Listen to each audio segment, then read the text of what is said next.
সকাল থেকে সন্ধ্যা পর্যন্ত আমি আমার ছোট্ট বাসাটাকে কিভাবে সুন্দরভাবে গুছিয়ে রেখে দেই সব কিছুই আজকের ব্লগে শেয়ার করব। হ্যালো এভরিওয়ান, আসসালামু আলাইকুম। রিহান মম ব্লগে আরেকটু নতুন ব্লগ দেখার সবাইকে আমন্ত্রণ জানাচ্ছি। কাছে এবং দূরে, দেশ এবং দেশের বাহিরে যে যেখান থেকে আমার ভিডিওটি দেখছেন সবাই আল্লাহর রহমতে অনেক ভালো আছেন, সুস্থ আছেন। প্রতিদিনের মতো আজকের ব্লগটা আমি সকাল থেকে শুরু করলাম, আশা করি অনেক বেশি ভালো লাগবে। যেহেতু গতকাল বাইরে প্রচণ্ড রকম ঝড় বাতাস হয়েছিল, বাইরে থেকে অনেকটা বেশি পরিমাণে ধুলাবালি এসেছে বাসার মধ্যে। এজন্য প্রথমে আমি সকালবেলা নাস্তা রেডি করে নেওয়ার পর আমি ড্রয়িং রুমটা সুন্দরভাবে গুছিয়ে নিচ্ছি। ঝাড়ু দিয়ে একটু ঝেড়ে নেওয়ার পর তারপর একটা আমি রুমাল দিয়ে সুন্দরভাবে মুছে নেব সব কিছুই, যেহেতু অনেকটা বেশি পরিমাণে ধুলাবালি এসেছে রুমের মধ্যে। আমি এই কাজগুলো প্রতিদিনেই করে থাকি। সকালে ঘুম থেকে উঠে নাস্তা রেডি করে দেওয়ার পর ইয়ানকে স্কুলে দিয়ে এসে আমি এই কাজগুলো শুরু করে দেই। আসলে প্রতিদিনের কাজ প্রতিদিনে করলে অনেক সময় কঠিন কাজগুলো সহজ হয়ে যায়। যদি কাজ জমে রাখি তাহলে অনেকটাই বেশি ঝামেলা হয়, আমার কাছে এইটাই মনে হয়। অনেকটাই বেশি পরিমাণে নোংরা জমে যায় বাসার মধ্যে। ভিডিওটি দেখতে দেখতে আপনাদের যদি কোনো অংশে একটুও ভালো লেগে যায়, প্লিজ আমার ভিডিওটিতে একটা লাইক দিয়ে সম্পূর্ণ ভিডিওটি দেখার অনুরোধ রইল।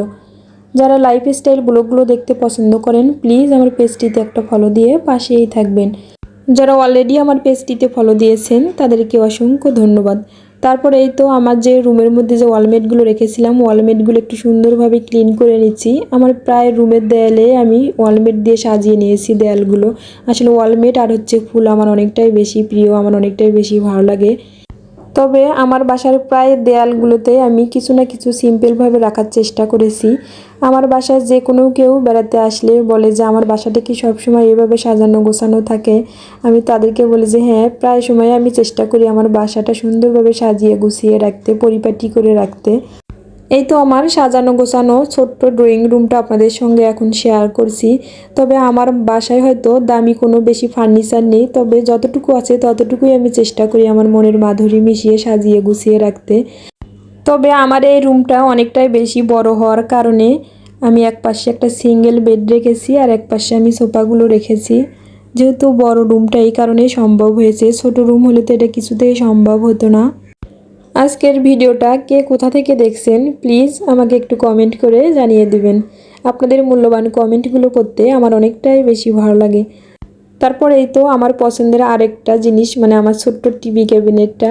এই তো রিয়ান শুয়ে শুয়ে টিভি দেখছিল, কার্টুন দেখছিল। এখন আমি আমার বাসার যে মেইন দরজার পাশে আমি সুর একটা রেখেছি, এটা একটু ক্লিন করে নিচ্ছি। এগুলো আমি প্রতিদিনেই ক্লিন করি।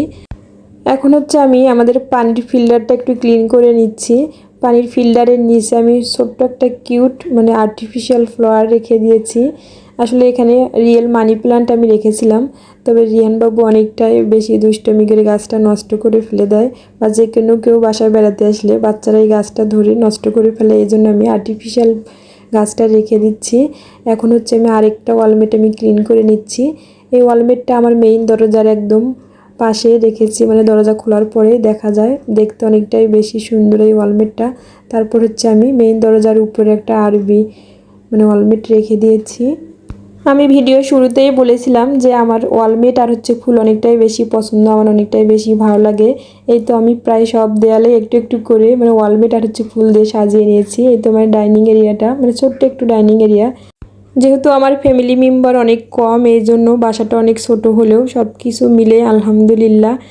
তারপর এই তো বেডরুমের দরজার উপরে আমি একটা আরবি এরকম ওয়ালমেট রেখেছি। তার পাশে ছোট্ট একটা ফ্লাওয়ার ভাস রেখেছি, এটা মাটি দিয়ে তৈরি করানো। তার পাশের দেয়ালে আমি 5টা ওয়ালমেট একসঙ্গে করে সুন্দরভাবে সেট করে নিয়েছি, উপরে একটা ঘড়ি দিয়ে দিয়েছি।